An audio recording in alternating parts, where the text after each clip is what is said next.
I gotta turn it down.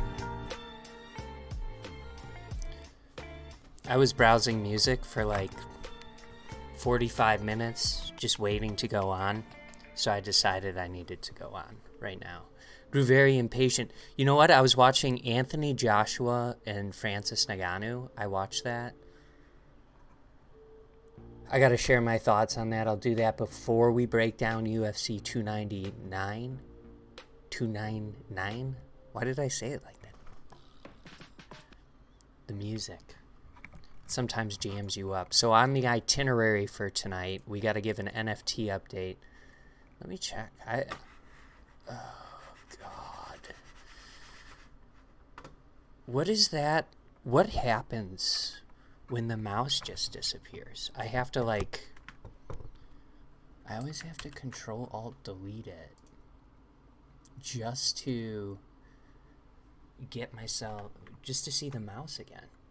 All right, NFT update real quick, and then I'll talk about Francis versus Joshua. Then we'll break down UFC 299. What the hell are you doing, Bill? Welcome to KO Bets, by the way. My name is Bill. I go live every Friday night to break down UFC fights for gambling purposes.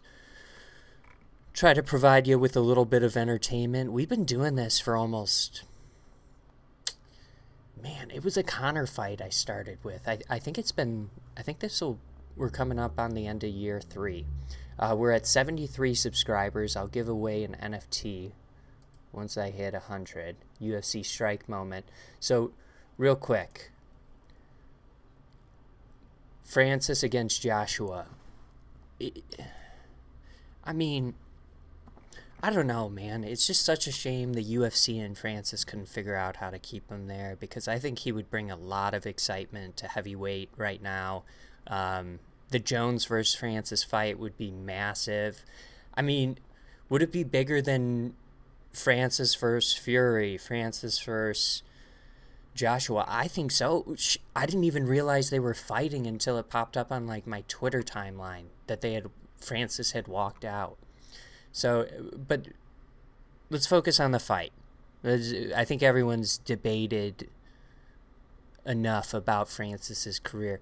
The fight, Francis in round 1 switches southpaw, looked very confident, I might add. The broadcast was mentioning that, and then just gets smoked by a straight right and dropped on his butt.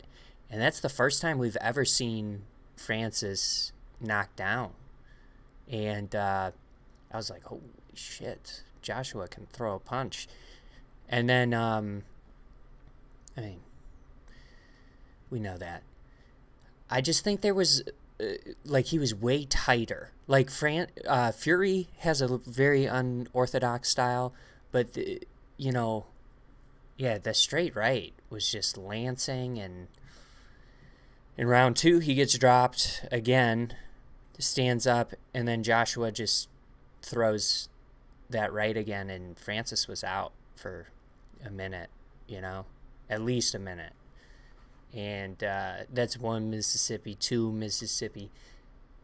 We just haven't seen Francis get hurt like that, and he's 37 years old. He can make a lot of money fighting Deontay Wilder, but I don't want to see him box Deontay after watching that, because it was not good. And then he's in the PFL now. I think you could put together some, quality promotional fights for him, and I think he can make money there and not get hurt.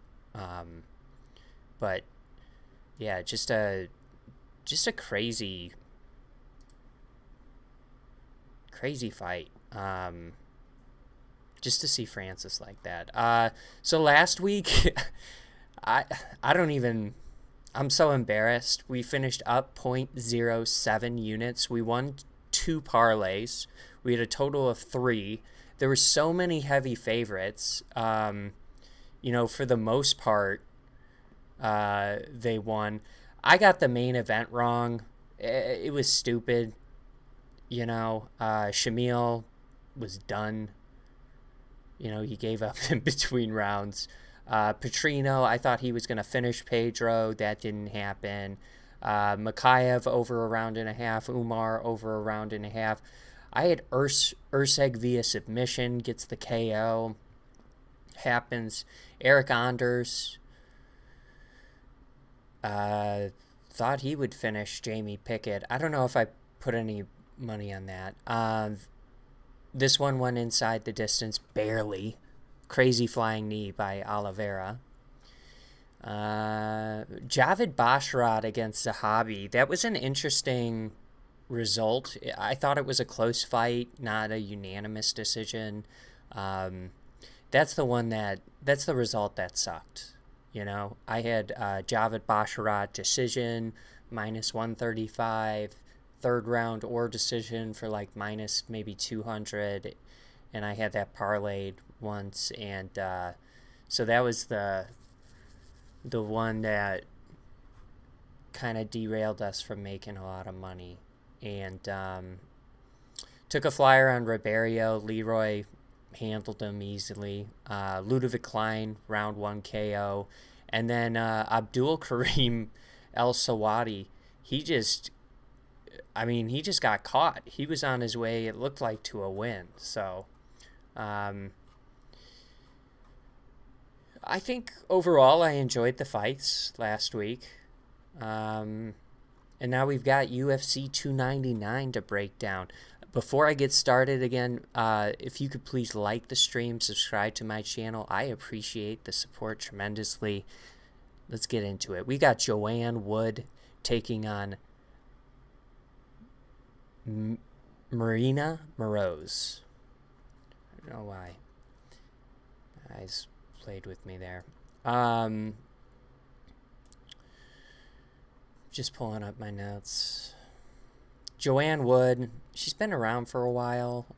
Good. I think she's going to have a stand-up advantage here, a striking advantage. Coming off of a good win after some losses, and I think she announced this is her retirement fight. So, you know, this is the last hurrah for Joanne Wood. Moroz, I think she's coming off of a loss. Who did she lose to? Was that Agapova? No, she beat Agapova a while ago. Moroz. Oh, yeah. I think Moroz's path to victory here is going to be grappling. That's how I think she's able to get it done.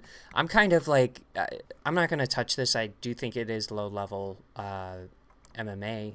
I think the path to victory for Moroz is clear. We haven't really seen her implement this grapple-heavy approach, but if she can do that against Joanne Wood just gets kind of stuck on the mat. So, I just don't feel like Moroz is going to have the tools to win a striking match. It could play out either way. It's probably a fight I stay away from. Definitely not betting Moroz minus 238. Maybe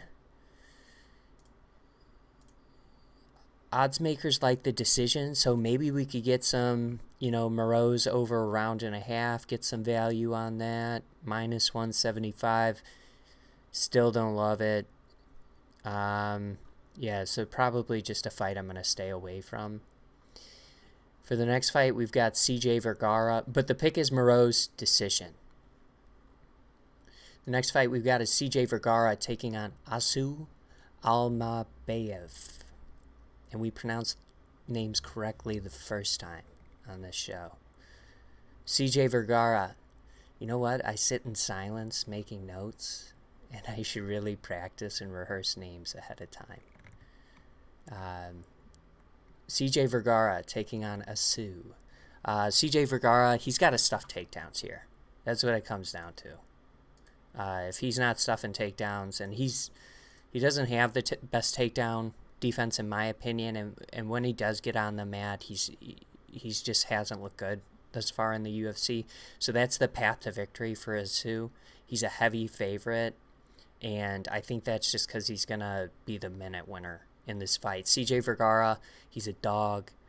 If he can keep this fight standing, if he can tire out a Sue, stuff some takedowns, make it difficult late in this fight, we could see an epic Vergara moment. But I just think Asu has all the tools to get this done, handle business, possibly find a submission. He's up to a minus 550 favorite.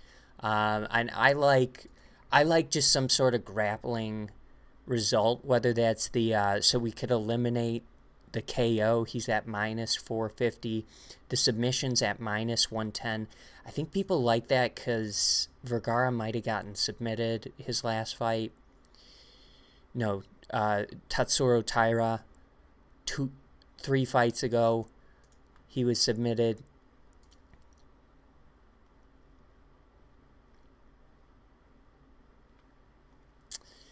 Yeah, you just got to think Asu's persistent with the grappling. He's going to get it to the mat, and Vergara just finds himself in bad positions once he gets to the ground. So I'm going to say Asu inside the distance. Probably the submission at minus 110 there. Odds makers, by the way, they like it to end inside the distance. What do they like Vergara by? They like the decision. They don't like anything for Vergara. Plus 800 for a decision.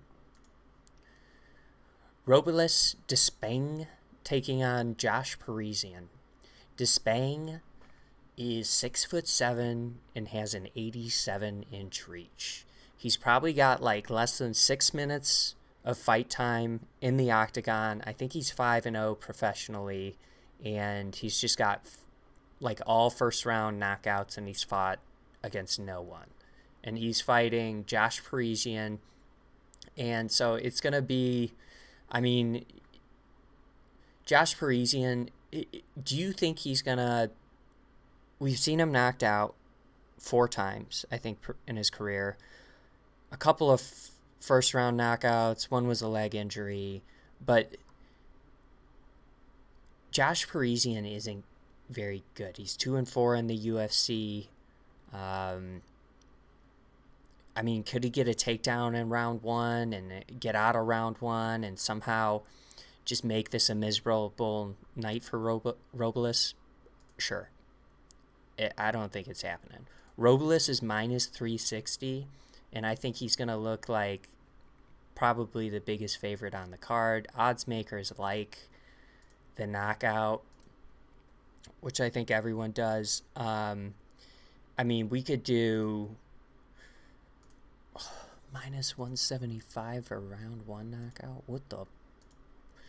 Put this guy in your Draftkings lineups, because if he's not, like, I don't think he's going to cost the most money, but if he's going to get a 1-minute knockout, that's just going to be, I feel like, huge points, right? There are not same game parlay opportunities open on this yet. I don't know what's going on. I would do like first 2 minutes, try and even get more value on Robles, but I like him early knockout. Michel Pereira taking on Michael Olajaychuk. I love watching Michel Pereira fight. He's definitely, like, he's on a huge win streak right now. Might be like 5 or 6 fights, and he's definitely figuring out how to become a 15-minute fighter. The frame is just massive for his weight class, and so I don't ever think he'll be like a guy who pushes the pace. But he's just a physically imposing dude. He's taking on Michael Olajaychuk, who's a tremendous boxer. I think he's coming off of a knockout win versus Ngannou, and yeah, I mean he's everything he can be with the hands. He's just awful on the mat. Awful takedown defense. Awful get-up game. Just a fish out of water when he gets taken down. So I think this fight comes down to if you think... But he's tough. He's tough, right? I don't know if Olajaychuk has been... He's got 6 losses. Let's check that out. maybe submitted. 1 knockout loss, 4 submission losses. I mean, is Michel Pereira going to submit him? He's got 7 submission wins. I mean, he very well could, and that's the path. I love something inside the distance here. I'm just kind of like back and forth. I don't like betting on Michel Pereira, especially a guy like Michael Olajaychuk, who's going to have power in round 2, going to have power in round 3.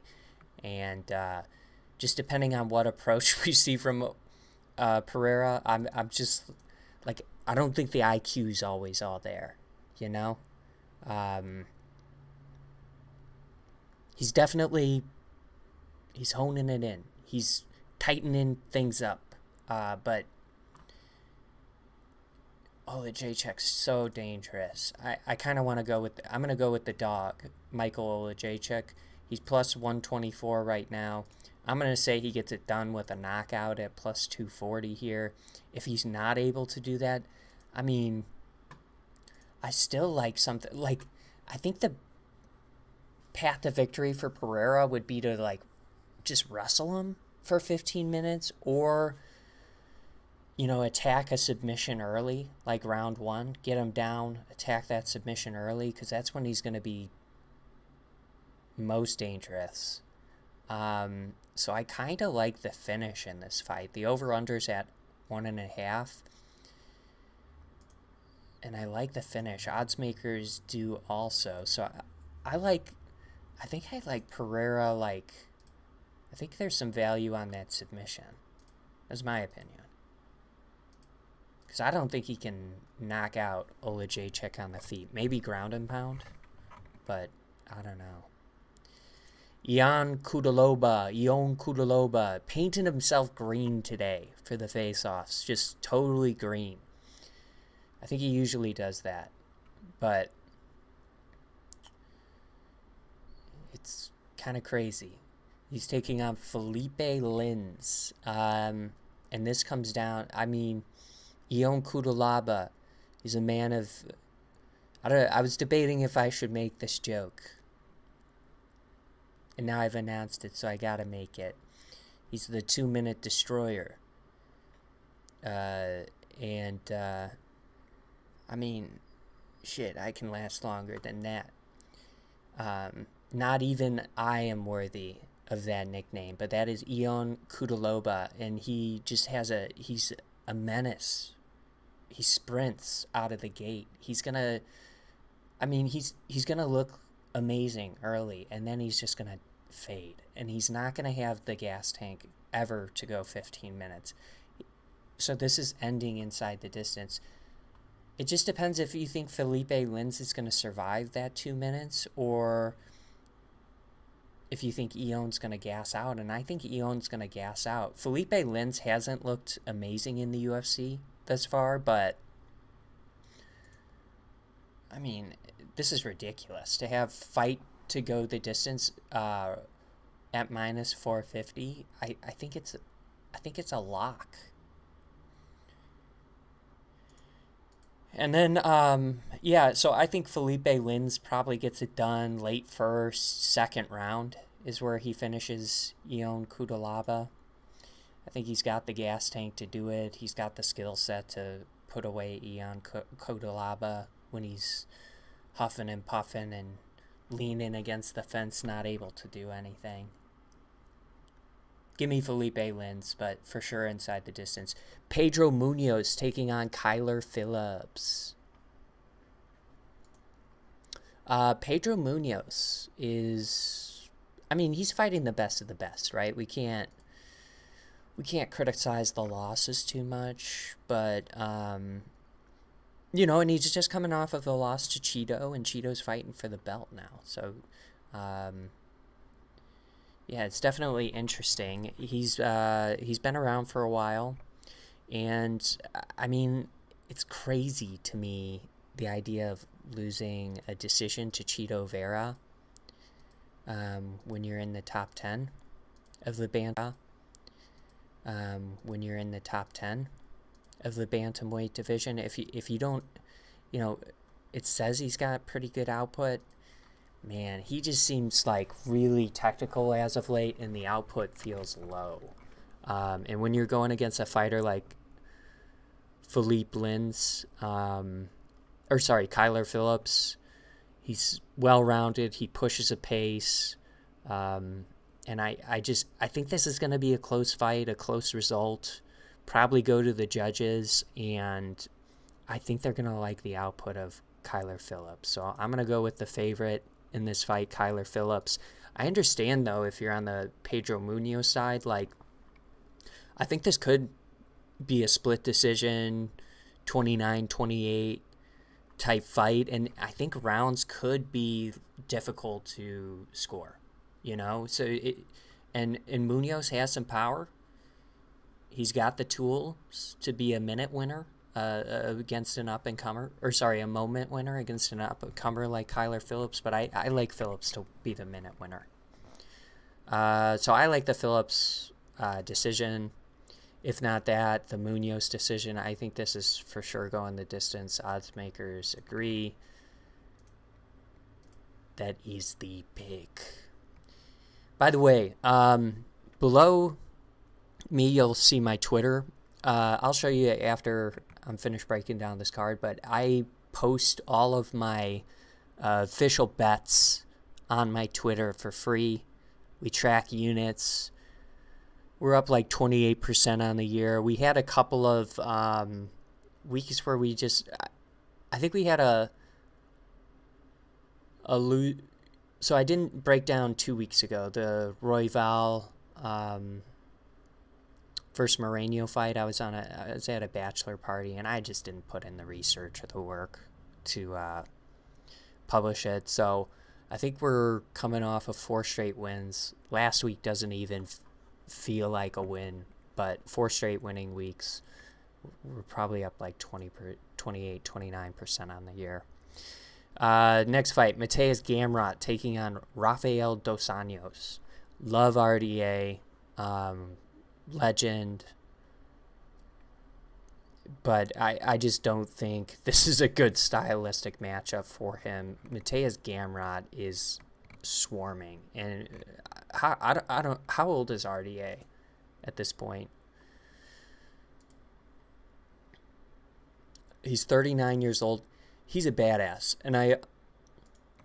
but Gamrot is he's 33, but he's just got an insane gas tank. He's a persistent grappler. I think RDA can go 15 minutes. I think he could go 20 rounds with Mateus Gamrot and probably survive, but I think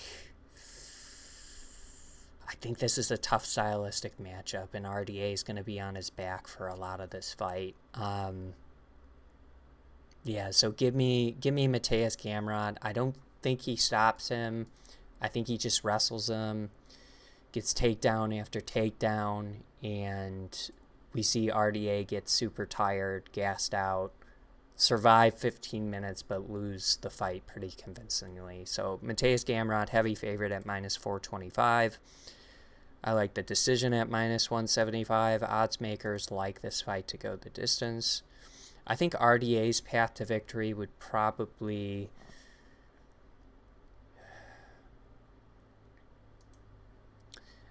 he's just going to have to be insane with the counter-striking, and like what we saw Beneil do to Mateus. Insane with the counter-striking.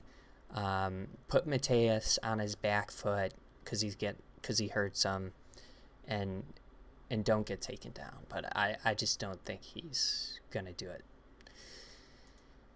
Caitlin Sermonara, newlywed, I'm guessing, because she used to be Chukagian, taking on Macy Barber. This is an interesting fight. Both of these women have been fighting at the tops of their respective division. 6-4. And I think they both are just looking at this fight to stay in the contender picture. I think they announced that Grasso will be fighting Shevchenko because they're the tough coaches for this year. So you just gotta, if you want to be in the running for that next title shot, you gotta win this fight. I mean, I think Macy Barber is just the better overall fighter. Both of these women are really good, though. Sermonara, terrific stand-up striker. And then Macy Barber, I think just the grappling gives her the edge in this fight. If she's able to secure some takedowns in this fight, like to finish up a round on top, like that'll just be really good in the eyes of the judges. She'll be the round winner. Give me Macy Barber. She is the favorite at -205. And I like the decision. Here. Curtis Blades taking on Jailton Almeida. Jailton looks big. He looks big, and that kind of, I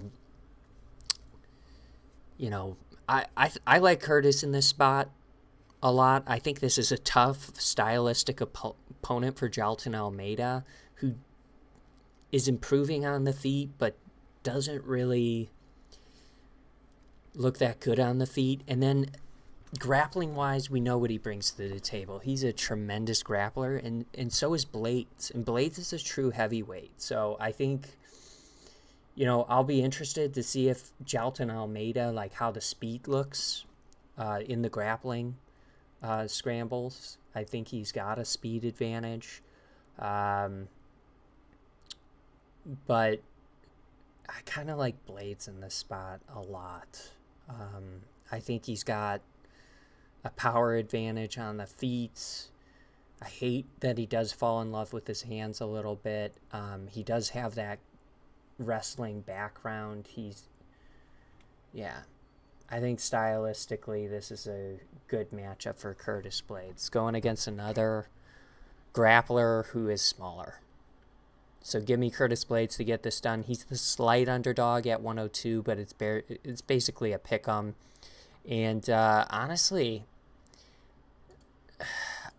I could see a lot of different outcomes. I could see Blades ground and pound. I could see a Jailton submission. I could see a Blades decision. I could see a Jailton decision. So I'm going to just go with the underdog pick here.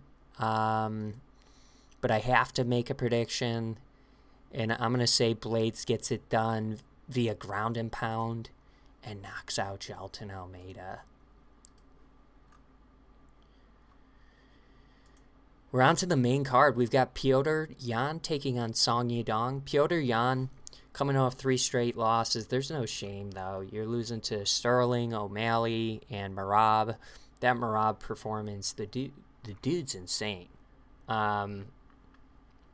So there's no shame in those losses, in my opinion. You're taking on a very dangerous striker in Song Yadong, but Petr Yan's super durable. I think he's going to have a clear grappling advantage in this fight. What I want to see from Petr Yan is just come in motivated. Don't come out starting slow, like he does every fight. Don't lose round 1. Go out there, try to win round 1, win round 2, win round 3. I think he's the better fighter here. Song Yadong, super young, exciting fighter for the bantamweight division, but I think his path to victory is to go out there, put a lot in front of Petr Yan in round 1. Who's super technical. He's looking to counter. He's looking for openings. He's very technical, wants to break down his opponent over the course of 15 minutes. Hey, thank you for subscribing. Some Solution. Thank you. That's sick. Dude, DC popped up. That's awesome. I forgot I had that. I go live every Friday. So I just think Petr Yan's the better overall fighter. And, if you're Song, put a lot in front of Peter. Win round 1. Confuse him. implement something new in round 2. If you're not low kicking, low kick. Just throw something new out there. Just keep throwing something new out there for each round. And you could be the minute winner. I don't think you're going to KO Petr Yan, but yeah, overall I like Yan. Minus 125 favorite. I think it's a decision for Yan at plus 130, and I just think we see a motivated Yan looking to get back in the win column and into the contention picture.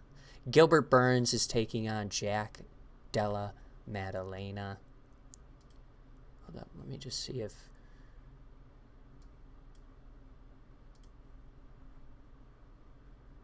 Ngannou, dude, some solution. Yeah, that was crazy. I was talking about that before I broke down started breaking down the fight card for tomorrow, and yeah, dude, dropped on his butt round 1, dropped again round 2, and then it was 3 straight rights, and then Joshua swarmed him that 3rd time, and he was out.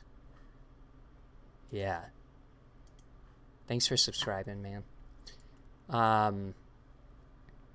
For the next fight, we've got Gilbert Burns taking on Jack Della Maddalena. Gilbert Burns is coming off of the loss to Bilal Muhammad. Jack Maddalena is coming off of the split decision win versus, I think, Kevin Holland. Yeah, Jack is so slick on the feet with the boxing. It's really, really fun to watch Jack fight. And then Gilbert's finds himself in these wars on occasion. The Chimaev fight, I think that was 2 years ago, was just insane. And yeah, he's a staple in the top 5 of is this welterweight? Yeah, it's welterweight. Yeah, I think Gilbert's the better overall fighter. But, the performance against Bilal was like crazy. He just, I think we saw I think Benoit Saint Denis fought that night too, and I remember just thinking, or maybe it was around that time, I remember just thinking like, you can't just absorb leg body kicks. And he just kept, I don't know. I like Gilbert in this spot. I'm rambling. I like Gilbert in this spot. I think he's the better overall fighter. Just swarm Jack. Get him to the ground. We've seen Jack struggle against grapplers who implement a persistent grappling approach. You can strike with him on the feet, but he's better than you. He's faster. He's slicker. You might have a power advantage. Just take him down like you did against Stephen Thompson. Get him to the mat. Submit him. Round 1. Let's go, Gilbert. Gilbert Burns is the slight underdog at plus 140. And I like the value on him here. I mean, could it be a war? Yeah.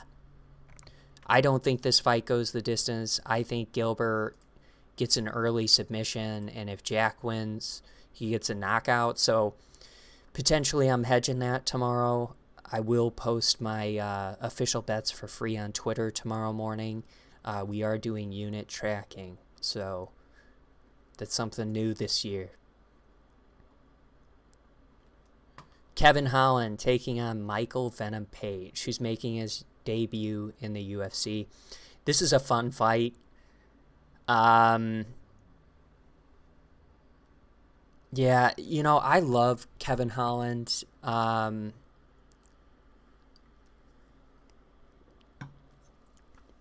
I think he learned his lesson against Stephen Thompson. Like, you just have to bring your full arsenal into the octagon or you could get hurt. So I don't think he's ever going to commit to a striking, like come out and say, oh, I'm going to stand and bang with another elite striker. But that's what he does, right? Regardless if he says it or not. And I'm just looking at that Thompson versus Holland fight. And I know Holland broke his hand at some point, but I just think Michael Venom Page is going to be too slick on the feet, and he's gonna piece up Kevin a little bit. I don't know if he gets the knockout because Kevin Holland is super durable.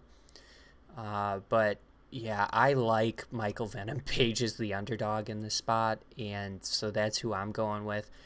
I guess I like the decision for MVP, but I just think he's going to be like, when you watch the film on MVP, he is so slick on the feet, and he's a veteran. This isn't some newcomer stepping in here. Yeah, is the level of competition different in each sport? Yeah, that might be why he's 21-2 instead of 18-4, right? But he is so good. I'm excited to watch MVP in the UFC. I hope he.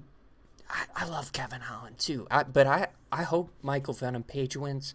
I want to see the Leon MVP London card. I think that would be so sick. We've got Dustin Poirier taking on Benoit Saint Denis. Ooh, baby. This card is stacked. Dustin, tremendous fighter, coming off of the loss to Justin Gaethje.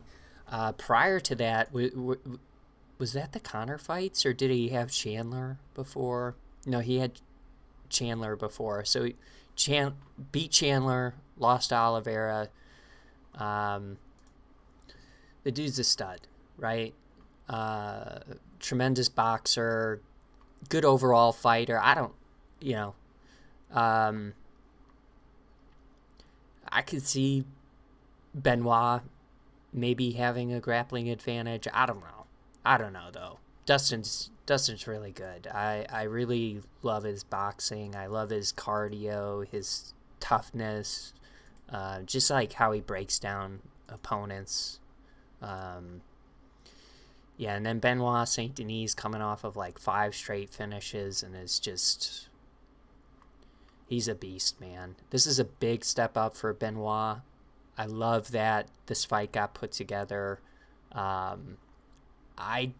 Benoit's the favorite, which kind of baffles me. I don't know if he's a really good kicker, right? It was against Frivola, I think, was the fight I was referring to, where he just body kicked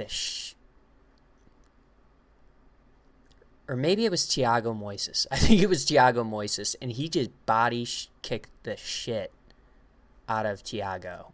And we did see Dustin get caught with that high leg kick. So if you can go low high, get Dustin looking low and go high, maybe that high kick knockouts open for Benoit also. But I just don't see him breaking down Poirier over the course of 15 minutes. If anything, I see it the opposite way. So give me Dustin Poirier as the underdog in the spot, and give me the Dustin Poirier knockout. I think he puts away Benoit. I think he puts him in a similar situation that we saw Benoit in his debut against Elizu, which I think he lost a decision. And I think if Dustin hurts him, he just hits too hard, man. He's too good, too accurate, hits too hard, and I think he gets it done. And then for the main event, we've got O'Malley taking on Marlon Vera. This is the second time they fought. First fight, I love both of these fighters. This could be Ecuador's first ever UFC champion. I think O'Malley's too good. I think Morales guy, the kid, I think he's probably going to be Ecuador's first champion, but Marlon Vera is so good. It's just the output is an issue for me, right? O'Malley's good. He's really good. We saw him taken to deep waters against Peter Yan. I have been impressed with the last couple of fights from O'Malley, and it's hard not to be. And I just think he's gonna. I just think he's got the tools to piece up Marlon Vera. Marlon Vera's obviously got the durability. He's going to be coming with the low kicks. I anticipate. I don't anticipate like Sean's gonna just totally outclass him on the feet, but I like Sean in this spot. I really do. I think the deficit on the scorecards he's gonna rack up is just gonna be over the course of the first couple of rounds. It's just gonna be too much to overcome, and I'm interested to see what the damage looks like too. Sean's got to watch out for the low kicks for sure, but I like the O'Malley decision at plus 100 here. Might put a little bit on the knockout, but Vera's very durable. Cheeto is 5-8 in decisions in his career, so I don't think there's any chance he's the minute winner. I really don't, and for that reason, I really like Sean O'Malley here. So if you want to follow me on Twitter, I will post my official bets for free. Do it like this. I go into Excel, and I'll just I'll post them for you, and then we'll track that, continue to track that, and then, yeah, let's see if we can pull up this Francis clip. This was nuts. Oh, shit.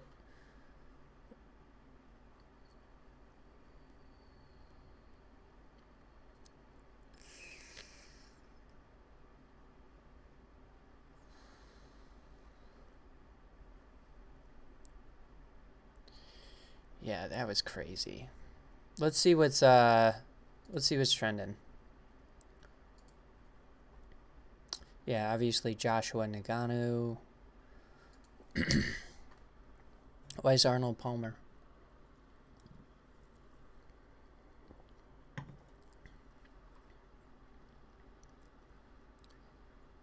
That's not what it is. I just heard it. It's I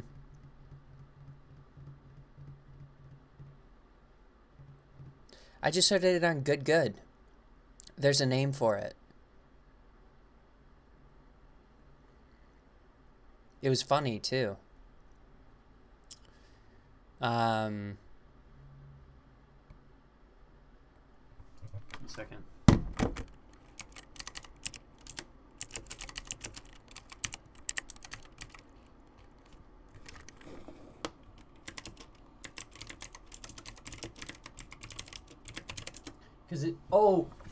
Yeah, so when you put vodka in it, it's a John Daly. And when you put tequila in it, it's a Juan Daly. That's what it is.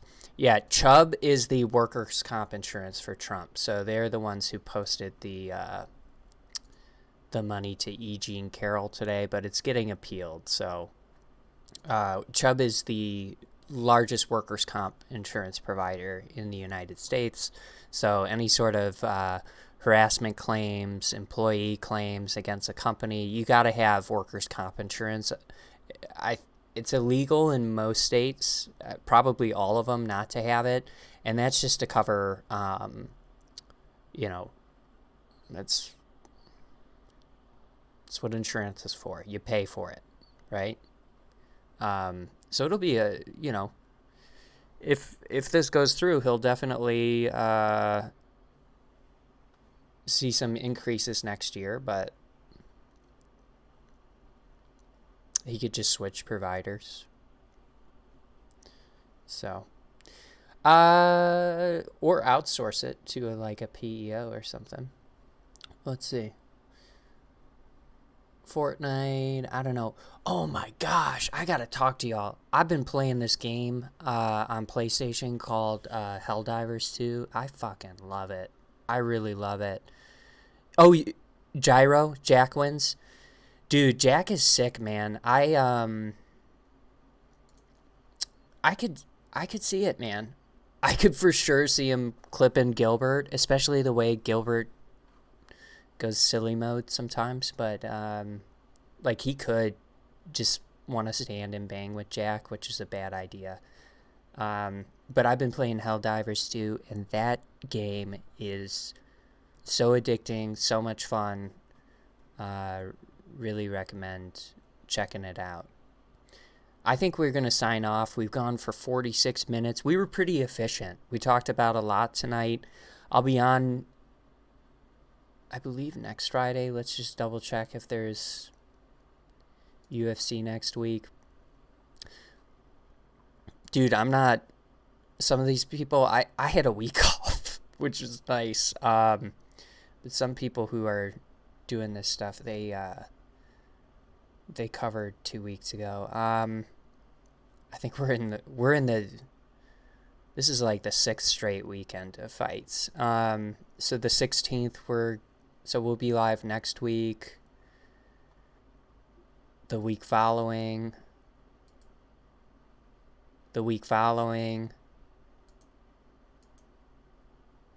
So we're live. We're gonna be live the next like 5 straight Fridays, breaking down fights. So tune in.